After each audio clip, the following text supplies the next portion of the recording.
amalan itu jadi banyak, derajat pun naik di sisi Allah Subhanahu wa taala. Kemudian selanjutnya disunahkan, yang ketiga disunahkan sholatus sunnatul wudu, sholat sunnah wudu. Habis wudu, setelah baca amalan-amalan doa tersebut, disunahkan sholat sunnah wudu. Berapa rakaat? 2 rakaat. Bagaimana niatnya? Usalli sunnatul wudu lillahi ta'ala. Pakai rakaat ini, boleh pakai, boleh tidak? Kalau yang pakai usalli sunnatul wudu raka'ataini lillahi ta'ala. Yang tidak pakai usalli sunnatul wudu lillahi ta'ala. Saya dapat rezeki 2 lagi mana ni? Datang lagi.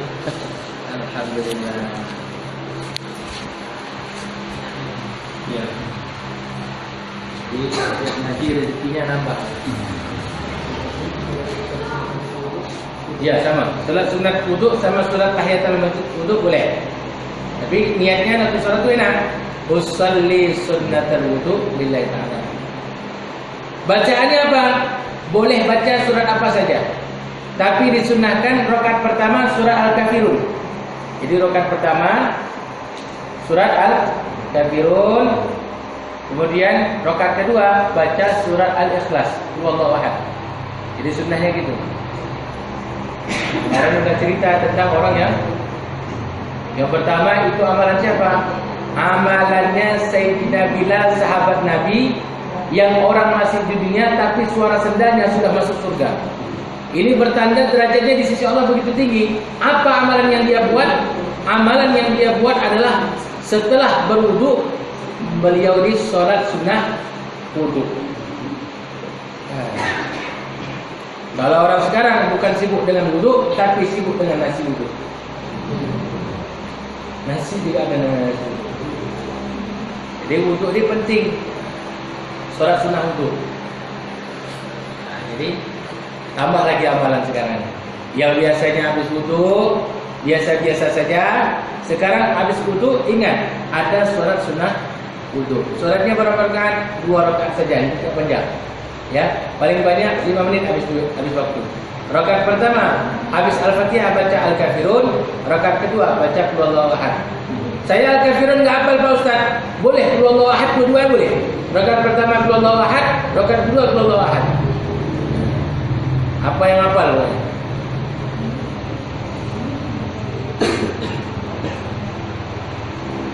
Nah, kemudian sunnah-sunnah wudu yang lainnya.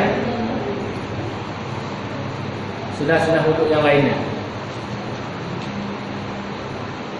Yang pertama menghadap kiblat. Jadi kalau kita berwudu, kalau memang memungkinkan kita menghadap kiblat sunnah. Kalau tidak bisa pun boleh menghadap kemana saja boleh. Tapi sunnahnya menghadap kiblat. Jadi kiblat ke sana, wudu arah ke sana. Diusahakan.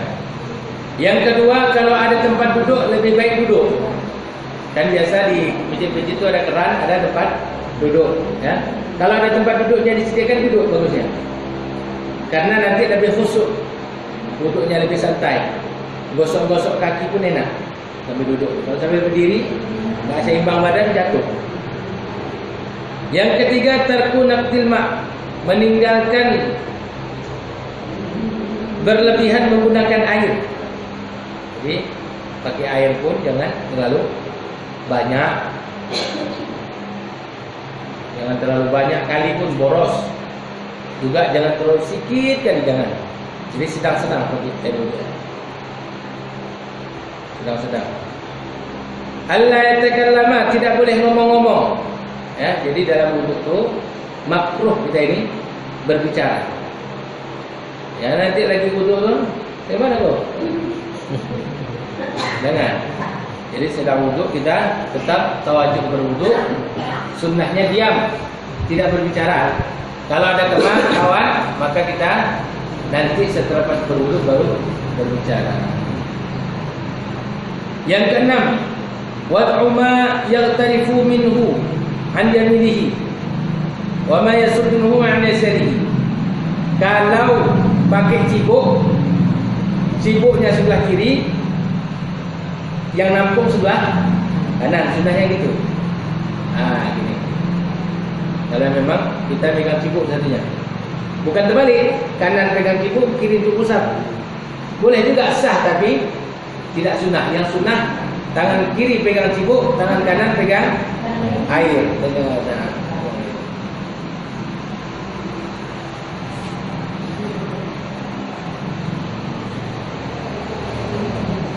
Al-mualat. Mualat itu berterus-terusan, ya. Jadi hilangnya mualat itu kalau dah kering. Habis cuci muka, dah tunggu lama dulu, tunggu kering, baru cuci tangan. Itu sudah hilang mualat, hilang sunnahnya.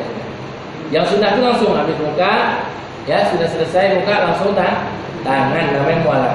Kalau tunggu nanti namanya tidak mualat, tidak sunnah. Wuduk di rumah, muka sama tangan dulu, sambung nanti di masjid lagi, ya. Baru kepala, baru kaki. Nah, itu tidak sunnah. Yang sunnah langsung muka, langsung tangan,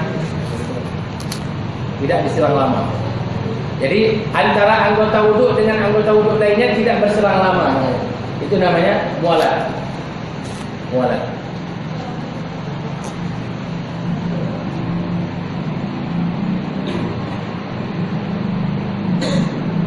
Nah, itu sunnah-sunnah wuduk yang lain.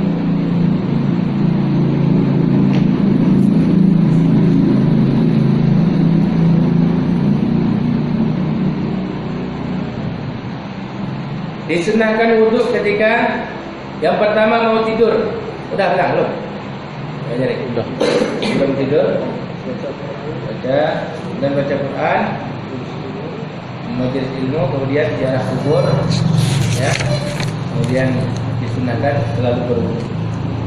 Tak serain. Ya, ini sekarang kita masuk syarat-syarat wudu.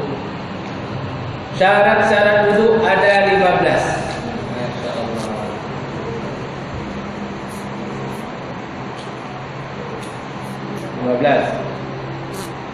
Yang pertama, syarat wudu yang pertama Islam.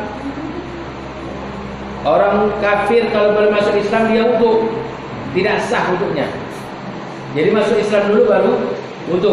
Kalau wudu dulu masuk Islam enggak sah wuduknya. Nanti kalau mau salat wajib wudu lagi. Yang kedua tamyiz. Tamyiz itu anak yang sudah tahu istinja, sudah bisa cebok sendiri. Kurang lebih itu anak yang sudah bisa cebok sendiri, maka dia dinamakan tamyiz. Tengok anak kita, umur berapa dia bisa cebok? 4 tahun biasanya. 4 tahun kalau udah bisa cebok sendiri, namanya 4 tahun itu tamyiz. Anak di bawah tidak tamyiz tidak sah wuduknya. Anak bayi kita wudukkan ya, tidak sah wuduknya. Karena syarat sah wuduk itu tamyiz.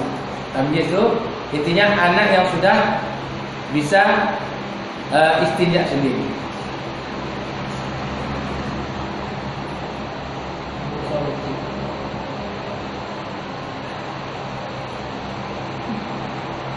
Yang ketiga, an-naqa'u 'anil haid wan nifas. Suci dari haid dan nifas. Orang yang haid dan nifas wuduknya tidak sah. Jadi orang haid dan nifas tidak sah berwudu. Tapi kalau cuma wuduk itu aja ya udah enggak sah berarti wuduknya. Cuma wuduk itu aja. Tapi kalau orang junub sah wuduknya. Orang junub, ya, kalau misalnya laki-laki atau perempuan malam junub, sebelum tidur dia wuduk sah wuduknya.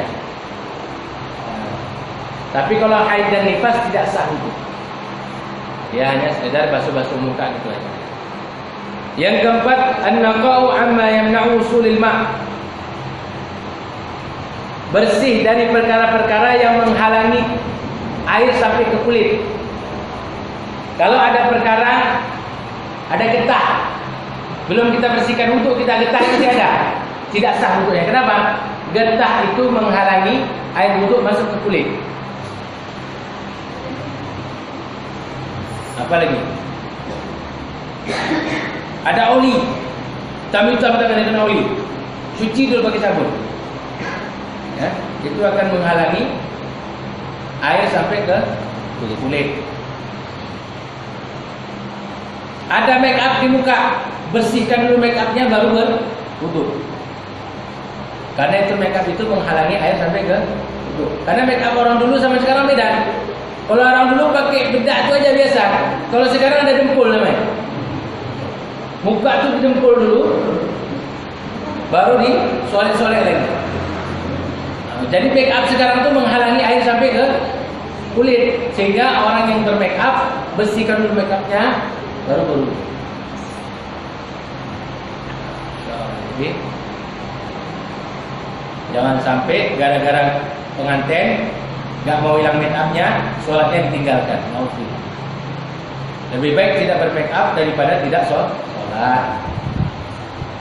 Banyak sekarang ibu, ada bapak, anak-anak kita ini mau nikah, ya gara-gara make up takut hilang surat zuhur sama asarnya hilang. Kemana lagi? Lebih baik muka tidak di-make up daripada bermake up tapi tidak sholat. Yang lebih baik gimana? Ya sholat tetap bersihkan. Hati-hati itu menghalangi kulit. Karena berbeda. Kalau bedak biasa dipakai cuma dibasuh gitu aja hilang bedaknya. Tapi kalau make up nggak hilang dia. Ya emang dempul dia tuh. Karena macam batu bata tuh. Dempul dia macam cat. Ditutup dulu apa pori-pori yang bolong.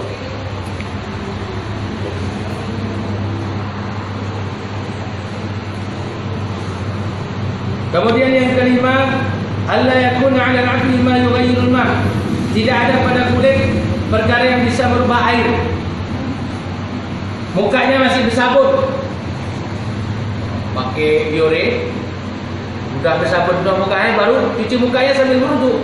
Sengaja wudu tidak sah. Kenapa? Karena ada perkara yang bisa merubah air. Air tadi jadi warna putih. Jadi cuci dulu sabun muka tuh, udah dicuci sabun muka tuh baru berwudu.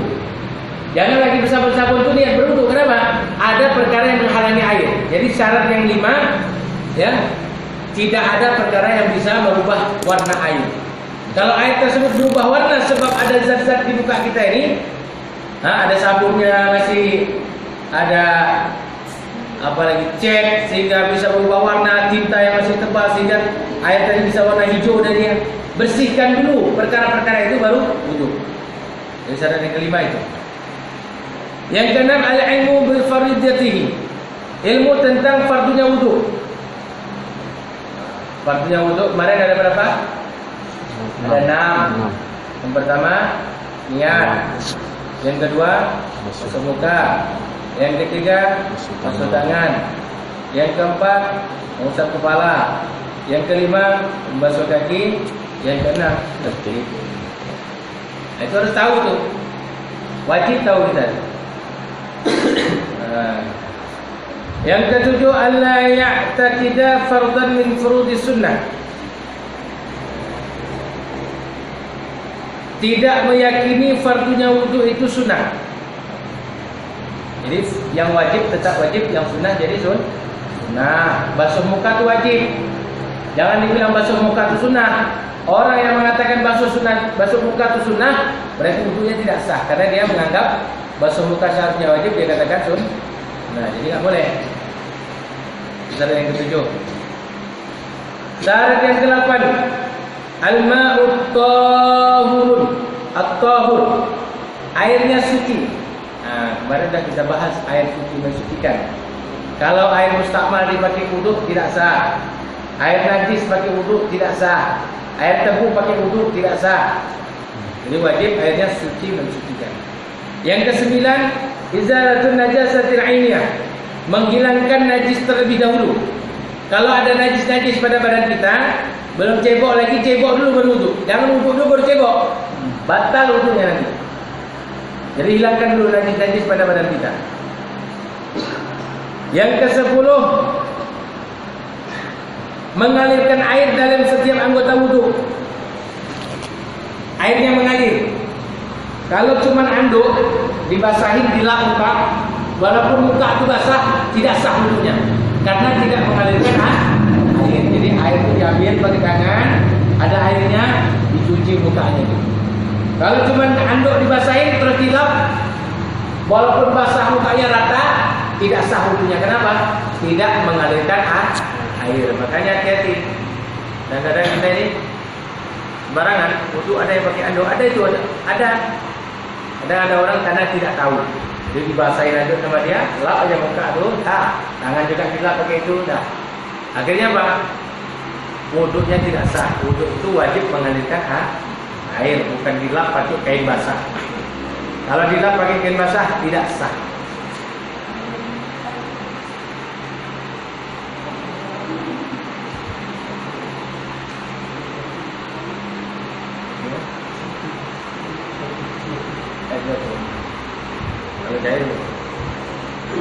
Kemudian yang ke-11, tahakkukul muqtadi, basuh anggota wudu itu dengan sengaja.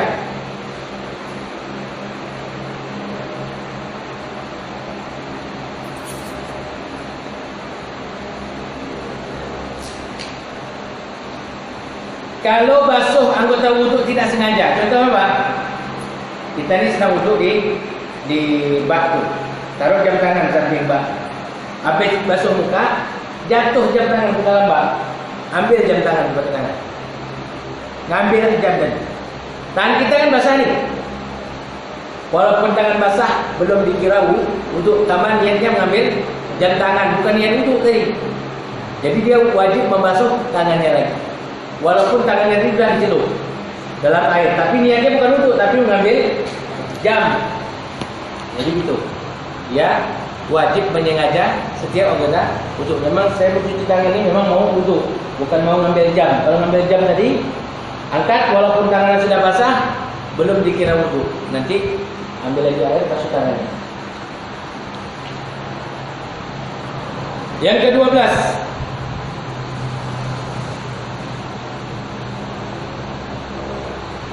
yakin sudah niat.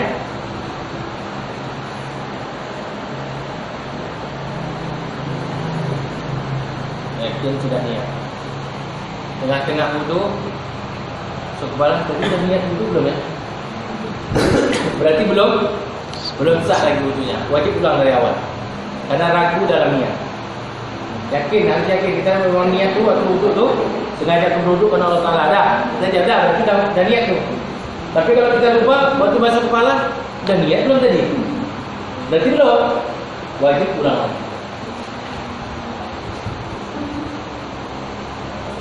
Yang kedua adalah yang ke-13, ada mutaklini niat.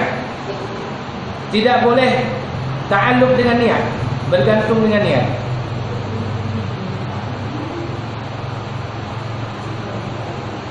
Jadi ta'alluq dengan niat itu, kalau saya jelaskan bab solat gini, lagi solat,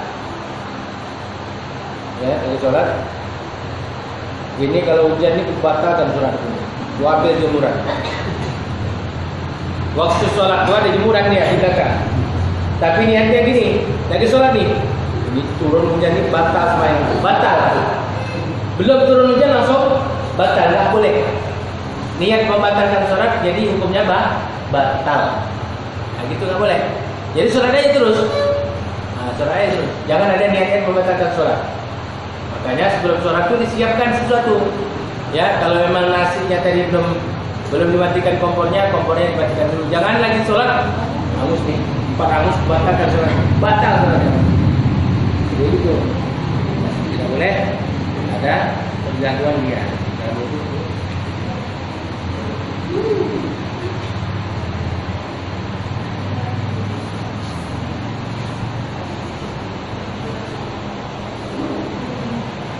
Yang ke-14, ya, nomor 14 ini khusus bagi orang yang daimul hadas.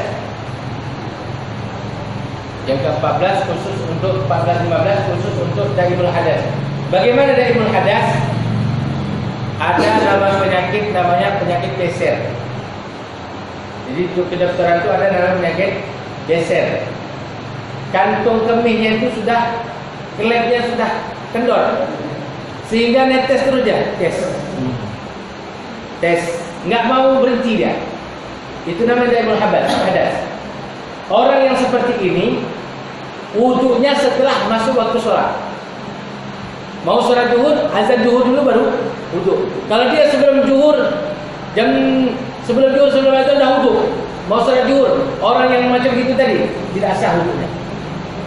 Wajib setelah masuk waktu sholat. Tapi khusus untuk yang dari hadas, yang punya penyakit geser tadi. Atau ada orang ini buang angin terus, asal ada beberapa detik nanti peng keluar lagi, sikit-sikit ya, udah bocor klepnya, tak gitu. Hal seperti ini sah. Nggak usah ini lagi, dia ambil wudhu walaupun keluar terus sah wudhunya. Tapi syaratnya setelah masuk waktu sholat. Itu punya penyakit itu. Ada orang tuh memang punya penyakit kayak gitu, nggak bisa ada. 1 menit tes, 1 menit tes, 1 menit tes, keluar anginnya. Maka orang seperti ini, begitu zuhur mau sholat zuhur, untuk saja, walaupun keluar angin banyak gitu, tetap dia sholat sah, karena dia penyakit seperti itu. Kalau nunggu nggak kentut nggak bisa, memang udah penyakit seperti itu. Kemudian yang ke-15, mualat wajib. Mualat ini wajib bagi orang yang daimul hadas. Kalau bagi orang yang sehat sunnah. Kalau bagi orang yang daimul hadas termasuk syarat. Daimul hadas tadi itu contohnya tadi. Orang kaget geser. Yang 15 syarat sah wudu.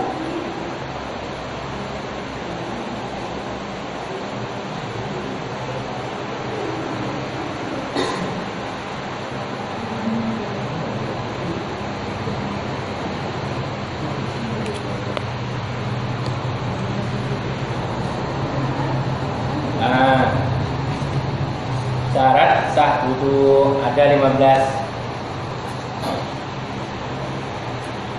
Ada pertanyaan, Bu? Kalau orang bertato, banyak tato kan untuk Ustaz. Kalau orang bertato sah tidak wudunya. Tato ada 2 macam. Ada tato anak-anak SD. Di bubur karet dapat tato, tempel, rat.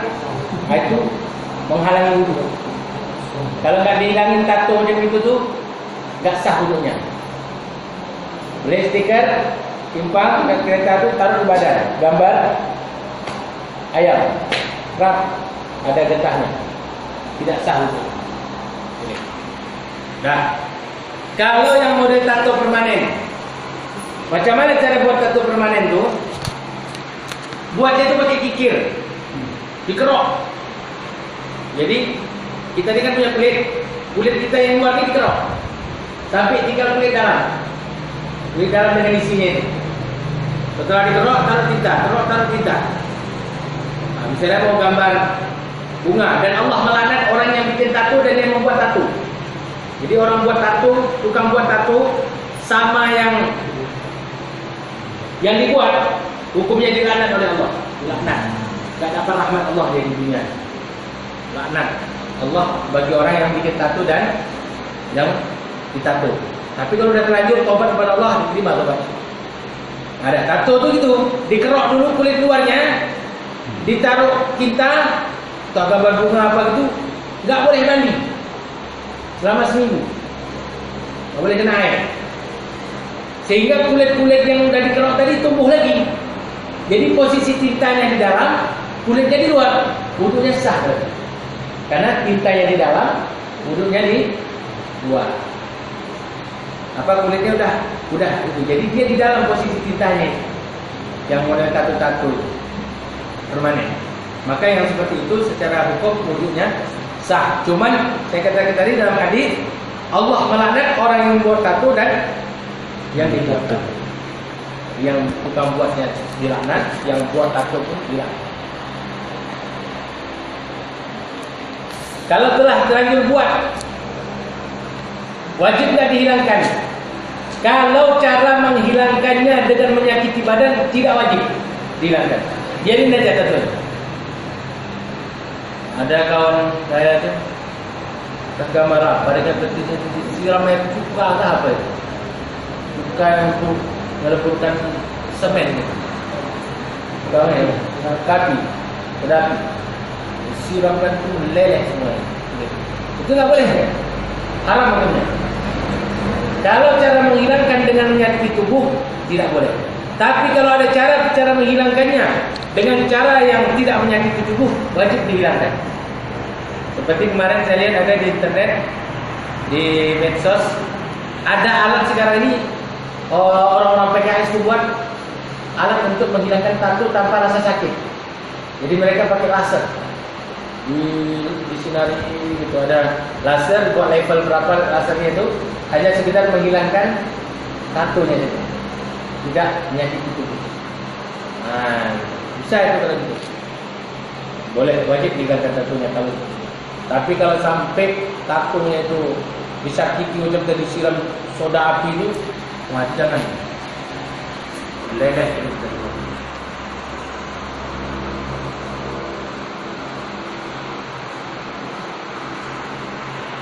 Ini masalahnya Ustaz, yang ada Ustaz sampai ke waktu di bawah. Oke, kita mandi di sungai.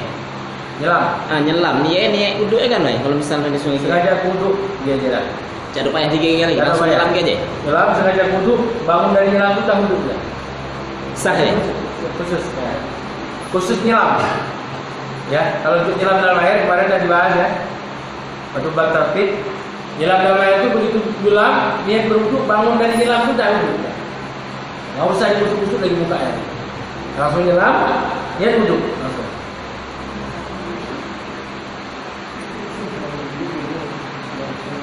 Nah, orang mandi junub ni juga bahasa sungai je, sedangkan mandi junub keluar dah hilang. Dah susah. Dipasang ni waktu nak nyelam. Waktu nyelam. Waktu nyelam. Waktu nak nyelam. Waktu dalam air. Waktu dalam air. Ha. Pemayan dia. Sengaja kuduk dia dalam air. Dalam mati Ustaz eh? Ha, dalam air. Tidak dilapas ke Ustaz? Lapas dia macam dalam air.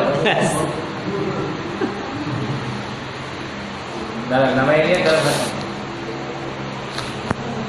Nah. Ada kita ya? Ada kuliah. Hah? Nah. Belum sampai lagi buat ni. Saya jawab aja.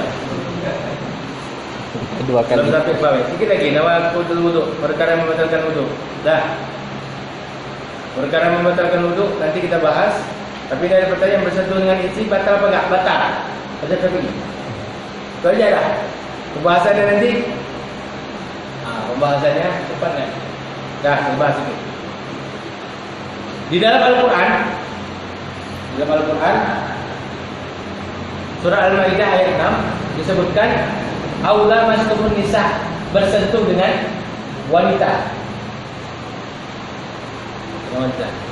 Wanita mau istri kita mau bukan, kalau bukan mahram maka batal untuk kena sentuh.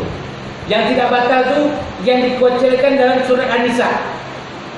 Apa bang? 23 atau apa? Ya, hurimat alaikum ummahatukum wa banatukum wa akhawatukum. Tidak apa Quran. Apa poin?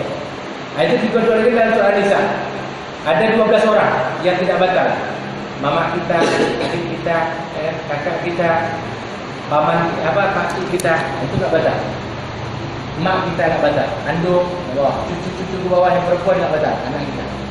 Tapi kalau istri kita atau bukan istri kita yang bukan mahram, istri kita bukan mahram, dia muhallil dia, halal saja kita, bukan mahram. Karena mahram itu artinya orang yang haram dinikahi. Jadi sehingga dalam Al-Quran ini aula mastumun nisa, menyentuh wanita itu batal wudhu dalam Al-Quran tersebut. Lamas tersebut artinya bersentuhan kulit dengan kulit. Kalau kulit dengan baju tak batal. Ada lapinya, tak batal. Bersentuhan dengan istri batal. Kemudian ada hadis ketika Rasulullah ingin berangkat sholat, beliau cium dulu istrinya baru berangkat sholat. Sampai ke masjid tidak wudhu lagi. Hadisnya sahih. Jadi Rasulullah ini suami yang terbaik. Jadi Rasulullah ini bukan hanya seorang Rasul terbaik, tapi beliau ini contoh yang terbaik. Jadi suami terbaik. Sama istri itu saya. Mau berangkat sholat saja, kan kita berangkat sholat 5 kali hari. Ya, setiap berangkat sholat panggil dulu istri saya, cium dulu istri baru pergi ke masjid. Ini Rasulullah. Kalau kita modelnya entahlah. Ya, kita ini sama istri apalagi udah sudah 60 tahun nikah ya. Lali sama. Pergi aja udah. Tinggal ono. Kalau kitanya, kalau Rasulullah ini orang yang terbaik. Rasulullah ini umur sudah 50 ke atas di Madinah. Ya, hampir 60 tapi masih romantis. Karena Rasulullah ini contoh suami terbaik di dunia. Jadi suami terbaik di dunia siapa? Rasulullah. Kalau mau berangkat sholat, cium dulu istrinya baru berangkat sholat. Sampai di masjid nggak wudu lagi. Nah, kemana itu? Maka Al-Imam Syafi'i mengatakan hadis ini sahih. Hadis ini hukumnya sahih, derajat hadisnya sahih. Tetapi mengandung ihtimal. Apa yang dicium? Sedangkan istri-istri Nabi ini memakai hijab, pakai cadar. Kalau dicium ada lapik pakai cadar, berarti tidak batal.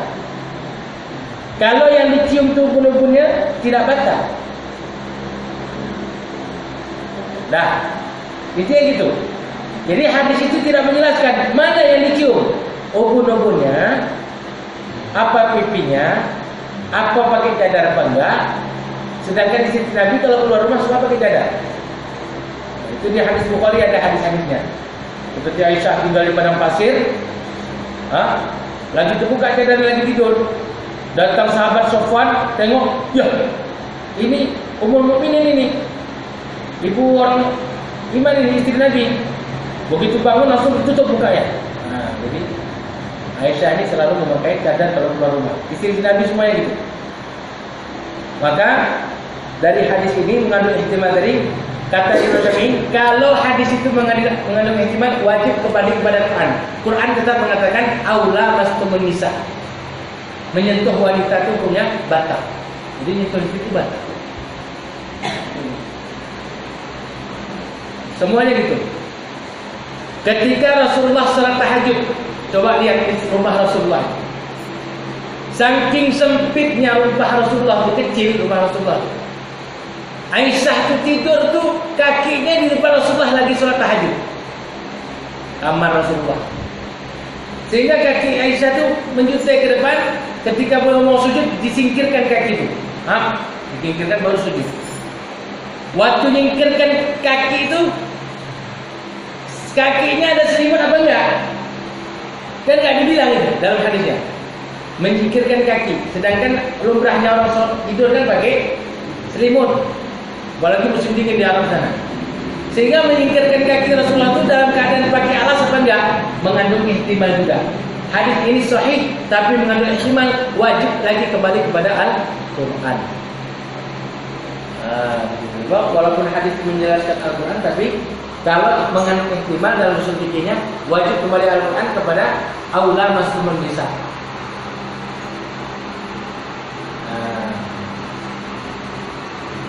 Begitu. Paham ya?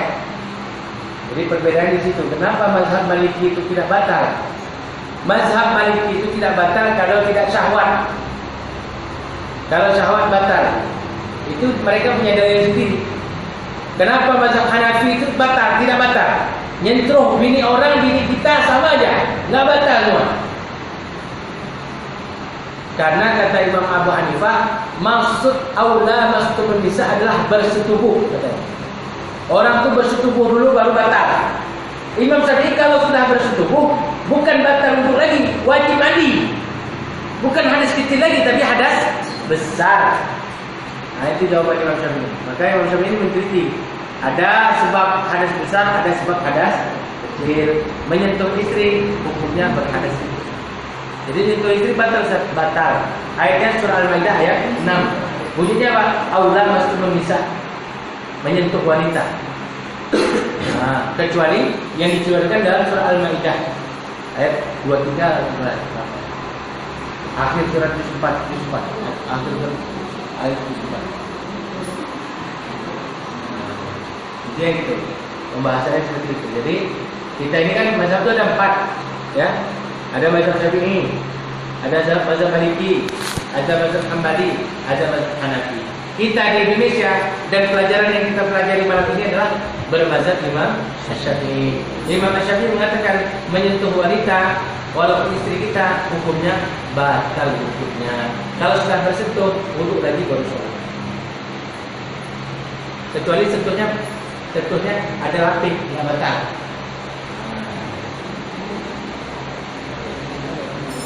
Ya. Ya. Kalau rambut dipegang nggak batal, kuku dipegang nggak batal, gigi nggak batal. Jadi gigi kalau saya ini nggak batal. Jadi kalau kita habis mandi gatal belakang saya suruh garuk. Kalau garuknya pakai kuku, nggak sentuh kulit nggak batal. Kalau istri nggak ada kuku, suruh garuk pakai gigi nggak batal juga. Ustaz, kalau kita masbuk Ustaz, posisi jamaah lain lagi sujud, kita langsung sujud atau tunggu bangun? Tunggu bangun. Boleh nunggu bangun, lawan boleh langsung sujud. Kalau dalam hadis, kalau kalian melihat imam sujud, langsung sujud. Jadi begitu kita Allahu Akbar, tengok sujud, langsung sujud. Jadi datang langsung takbir, langsung menengok imam sujud terus. Tapi kita nggak dapat satu rakaat. Orang dapat satu rakaat kalau dapat rukuk sama imam. Kalau nggak dapat rukuk sama imam, nggak dapat satu rakaat. Nanti tambah lagi. Kalau kita tunggu mau boleh nggak? Boleh juga. Kita tunggu bangun dari imam. Nah. Tapi kan capek juga nunggu. Habis dari kita sholat tuh. Jadi boleh nunggu, boleh.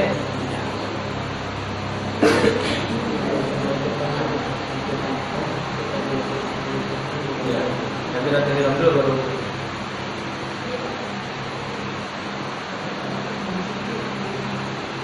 Alhamdulillah.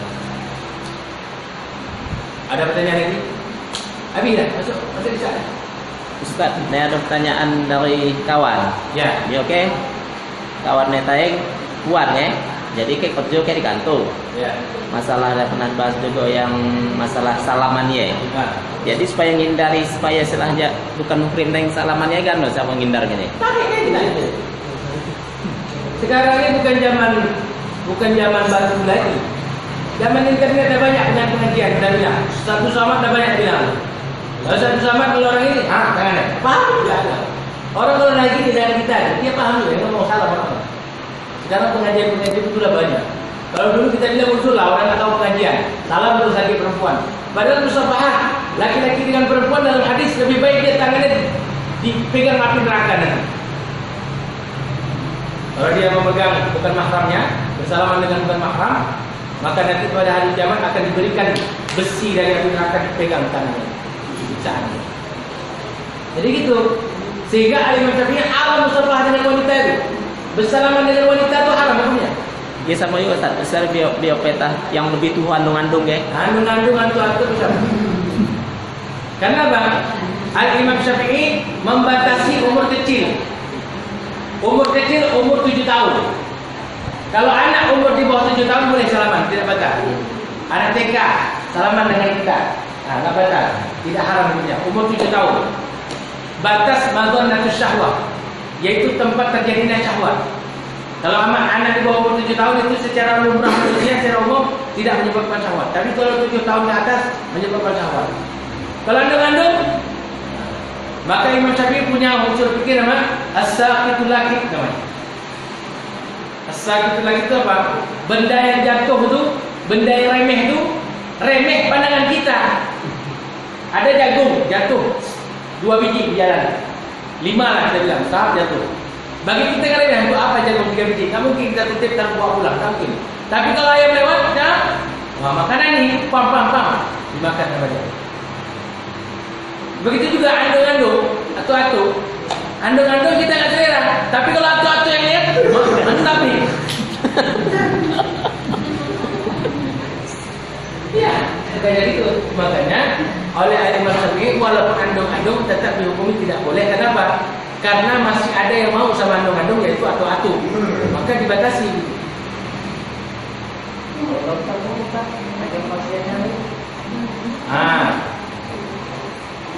Dalam usul fikih disebutkan ad-darurat tubihul mahdurat. Ketika darurat boleh perkara itu dilarang, boleh diperintahkan. Melihat aurat nggak boleh, tapi darurat mau dioperasi Memang mau dilihat penyakitnya, boleh, tapi ada syarat. Yang pertama, kalau wanita wajib ditemani dengan mahramnya yang melahirkan. Kebetulan dokternya itu dokter laki-laki. Minta perempuan lah, jangan laki-laki lah. Malu kami ini. Anak laki ini perempuan, masa laki-laki yang perawatnya itu. Tukar perempuan, nggak mau juga, darurat. Udah nggak ada lagi, yang perempuan udah pulang kampung, pulang mana, yang ada itu laki-laki tidak. Udahlah, kalah lagi dah. Maka wajib mahramnya atau suaminya menemani dia itu. Nah, kita harus pertama. Yang kedua, memang tidak ada dokter perempuan. Kalau perempuan berobat sama dokter perempuan, mau disuntik, mau diapain nggak apa-apa. Tapi kalau masih ada perempuan berobat dengan laki, nah itu nggak boleh, haram. Jadi dokter perempuan, dokter laki-laki ketika ada unsur pengobatan darurat boleh, tapi ada syarat. Kalau yang laki-laki berobat dengan dokter perempuan boleh, dengan syarat tidak ada dokter laki-laki di sekitar situ. Jangan dokter laki-laki itu pesek, tengok dokter perempuan mantap sikitnya, berobat situ, haram. Jadi itu juga perempuan itu. Tukang tusuk itu juga. Tukang tusuk nanti digilir. Nah, ada tukang tusuk perempuan, ada tukang tusuk. Yang laki-laki tidak boleh tusuk sama perempuan. Yang perempuan tidak boleh tusuk sama laki-laki, kecuali memang ada orang lagi. Kaki dah digilir, tukang tusuk perempuan nggak ada. Boleh tusuk kita sama orang laki itu, bawa laki kita atau bawa mahram kita. Lihat di situ apa yang dibuat. Kalau nggak dukun, kadang-kadang aneh aja. Lari-lari dia musuhnya. Makanya hati-hati. Maka berhukum bersalaman musafaha laki-laki dengan perempuan diharamkan. Tidak boleh. Jadi gini kan. Oke. Ustaz, kalau kita nerima dari caleg-caleg nih Ustaz, misalnya baju macam mana Ustaz? Kalender salah ya, termasuk pemberian aja Ustaz. Duit nanti baju kalender mana duit duit yang ada masuk banyak udah Ustaz, banyak rumah ya, banyak udah yang udah kembanya kan dibagi baju sampai banyak rumah. mana Kalau tak musim-musim macam ini, payah dah jawab. jawab nih.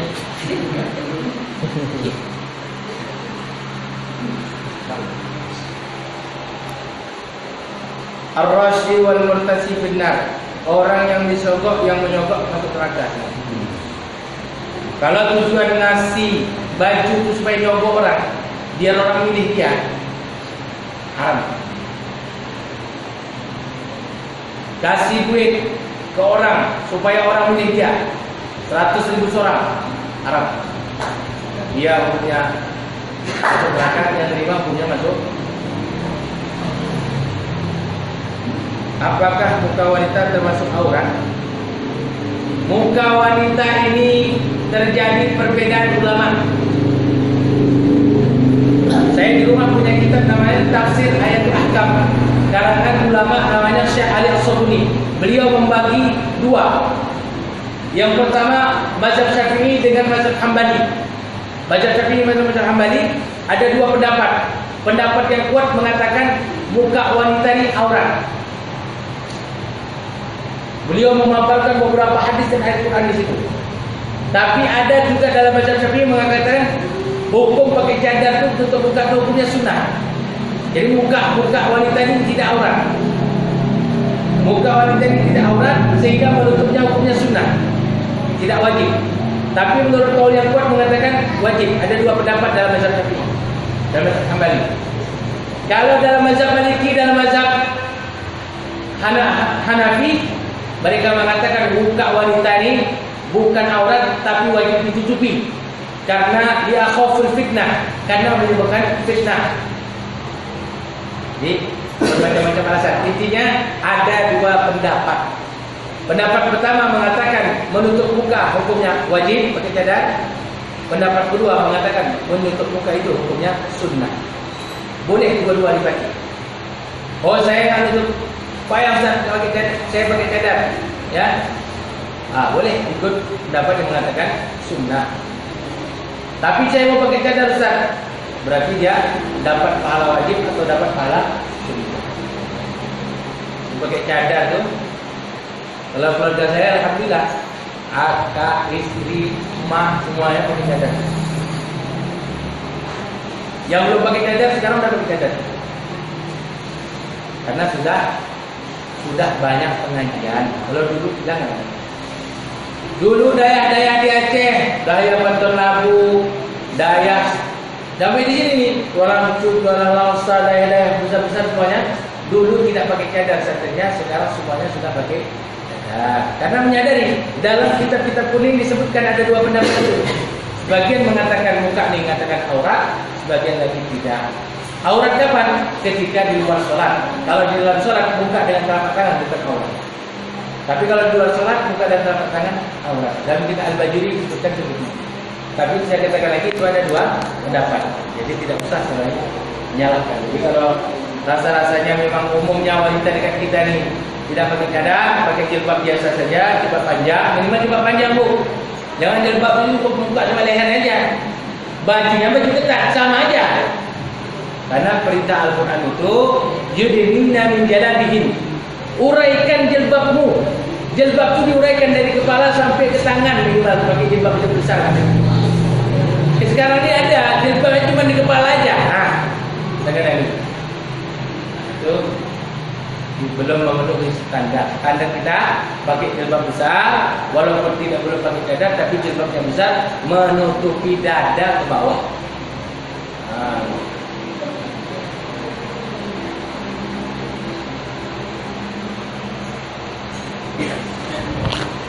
Ada lagi pertanyaan?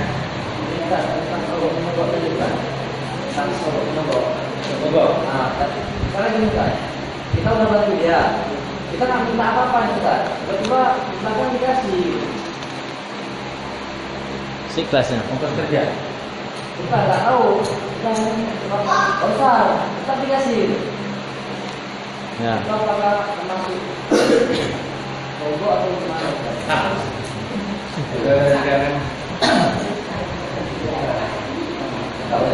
Intinya kalau kita ini panitia memang pinset, kita bergerak terus kita dikasih uang minyak, dikasih uang cabai, itu namanya ongkos kerja.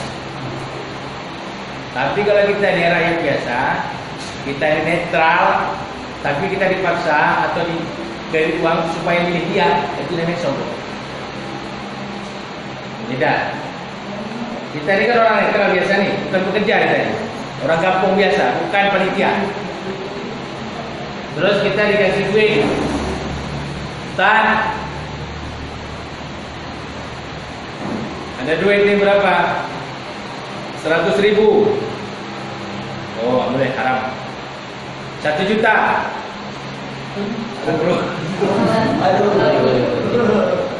Ya, tetap haram. Kadang-kadang orang tuh mengambil pengaruh-pengaruh orang-orang yang berpengaruh. Ustaz, apa itu? Musimnya sekarang. Waktu nggak musim kampanye itu datang salam sama kita enggak. Tapi pas musim-musim kampanye cukup banyak yang datang minta dukungan. Kita dukung semua, kita doakan semua. Tapi masalah duit-duit balik ya. Pakai aja juga. Atau berikan pakai miskin. Jangan niatkan untuk kampanye. Kalau kita mau sedekah saja untuk miskin. Intinya kalau ada niat ini duit pilih saya Rosi wal Murtasidina, boleh kita terima. Balikkan aja. Saya akan pilih orang yang menurut saya baik. Kita orang ngaji semua, cari orang yang sholatnya rajin, yang kita tahu. Jangan orang nggak pernah ke masjid kita pilih. Cari orang-orang yang terbaik. Dua-duanya nggak ke masjid, Ustaz, cari yang terbaik. Satu nggak pernah ke masjid, tapi rajin bantu orang, kita pilih dia. Jadi cari yang lebih gila Quran. Dua-dua nggak bisa baca Quran, cari kebaikan-kebaikan yang lebih banyak. Jangan kita jadi mudaratnya itu yang kita hindari. Apalagi musim sekarang nggak tahu kita memilih mana. Dua-duanya kadang-kadang bukan basic agama, dua-duanya sholatnya nggak beres dan sebagainya. Pilih yang mana? Ya kita pilih yang terbaik untuk kita istiqorah. Doa minta petunjuk dari Allah. Ada menyogok tetap haram hukumnya. Kecuali kita tim ses, memang kita bekerja, masang tenda, masang spanduk itu bagian dari kompanya, itu memang diperbolehkan prosedur dari negara. Memang dikasih uang untuk modal kompanya, memang dikasih fasilitas dari negara, bukan untuk nyogok orang. Kalau nyogok orang itu larangan itu, tidak boleh dalam undang-undang.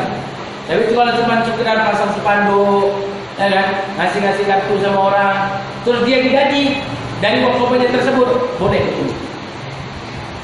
Kalau abang panitia, benar Ustaz.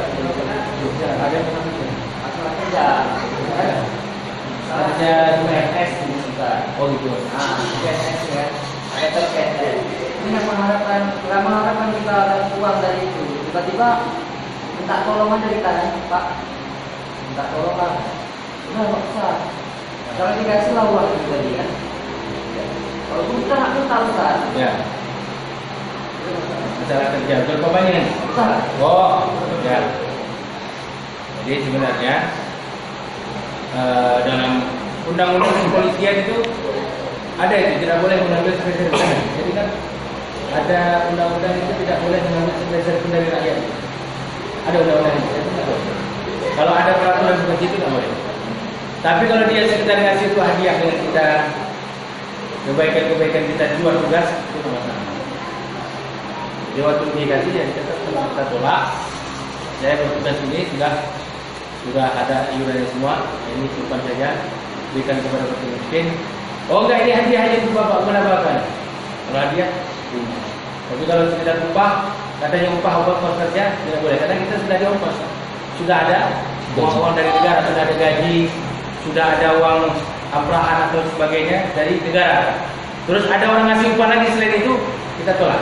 Tapi kalau sekedar hadiah, ini hadiah aja Pak. Dia ngasih bukan apa-apa nih. Saya sudah tugas nih, kita tolak juga. Dia ngasih sebagai hadiah. Pernah ada Rasulullah, ada orang ngasih sedekah, Rasulullah tidak boleh menerima sedekah. Maka dia ganti, ya Rasulullah bukan sedekah, ini hadiah. Maka Rasulullah menerima.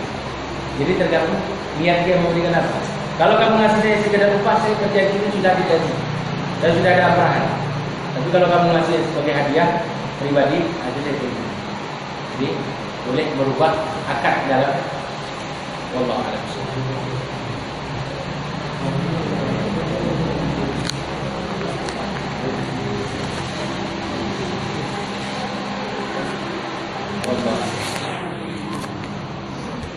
Jadi intinya seperti itu. Alhamdulillah ya.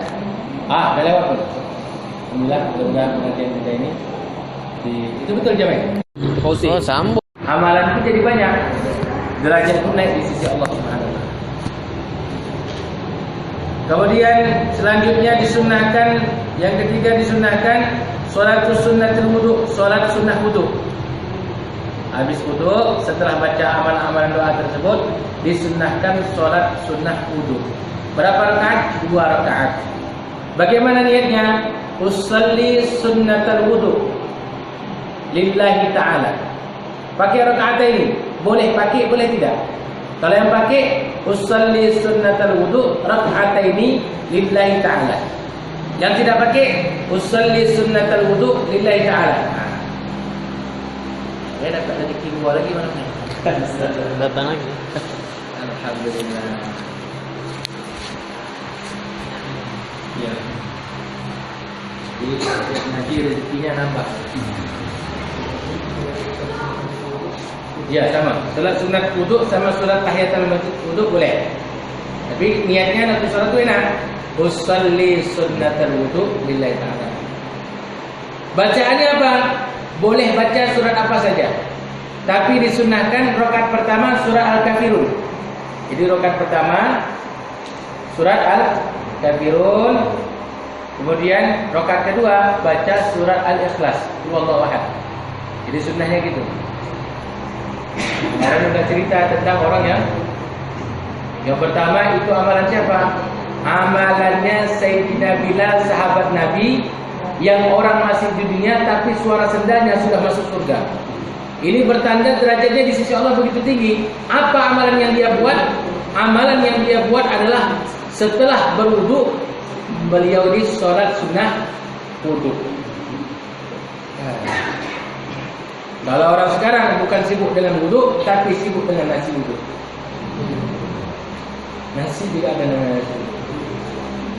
Jadi wudu ini penting. Sholat sunnah wudu. Jadi tambah lagi amalan sekarang. Yang biasanya habis wudu biasa-biasa saja, sekarang habis wudu ingat ada sholat sunnah wudu. Sholatnya berapa rakaat? 2 rakaat saja, tidak panjang. Ya, paling banyak 5 menit habis waktu. Rakaat pertama habis Al-Fatihah baca Al-Kafirun, rakaat kedua baca Qul Huwallahu Ahad. Saya Al-Kafirun enggak hafal Pak Ustaz. Boleh Qul Huwallahu Ahad dua-dua boleh. Rakaat pertama Qul Huwallahu Ahad, rakaat kedua Qul Huwallahu Ahad. Apa yang hafal?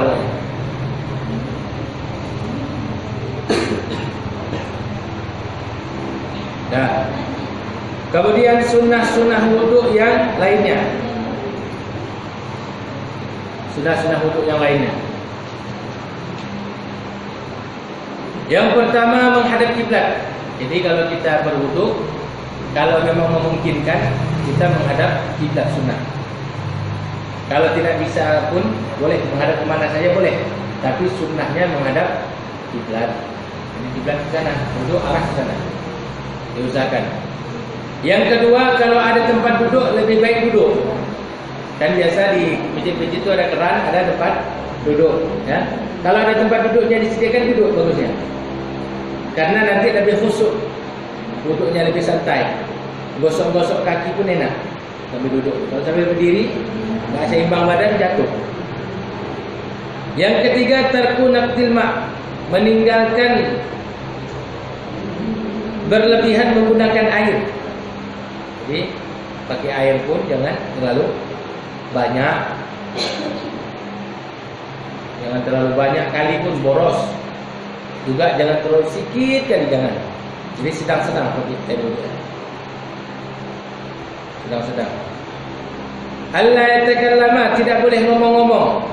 Ya, jadi dalam wudu itu makruh kita ini berbicara. Ya nanti lagi wudu tu, mana tu? Jangan. Jadi sedang wudu kita tetap tawaduk berwudu. Sunnahnya diam, tidak berbicara. Kalau ada kawan, maka kita nanti setelah pas berwudu baru berbicara. Yang keenam, wad'u ma yaghtarifu minhu an yaminihi wa ma yasudduhu an yasarihi.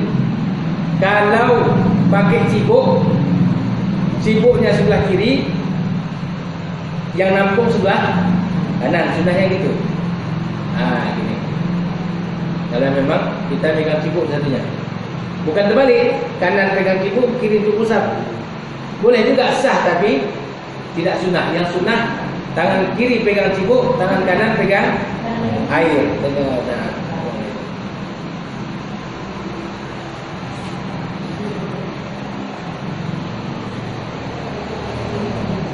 Al-mualah.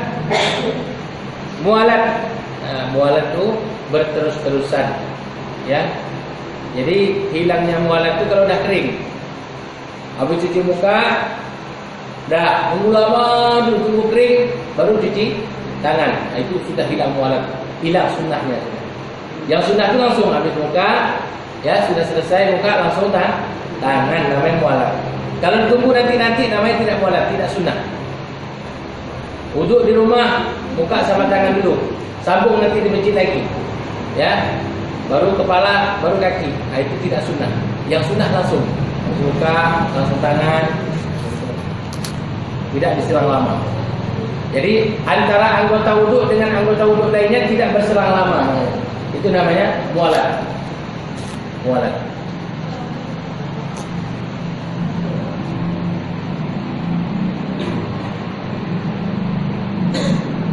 Nah, itu sunnah-sunnah wudhu yang lain.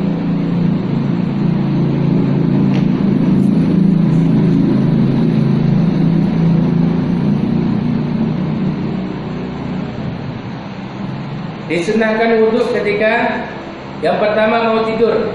Udah belum? Jadi udah. Sebelum tidur baca dan baca Quran. majelis ilmu, kemudian ziarah kubur, ya, kemudian disunahkan selalu berwudu. Tak serain.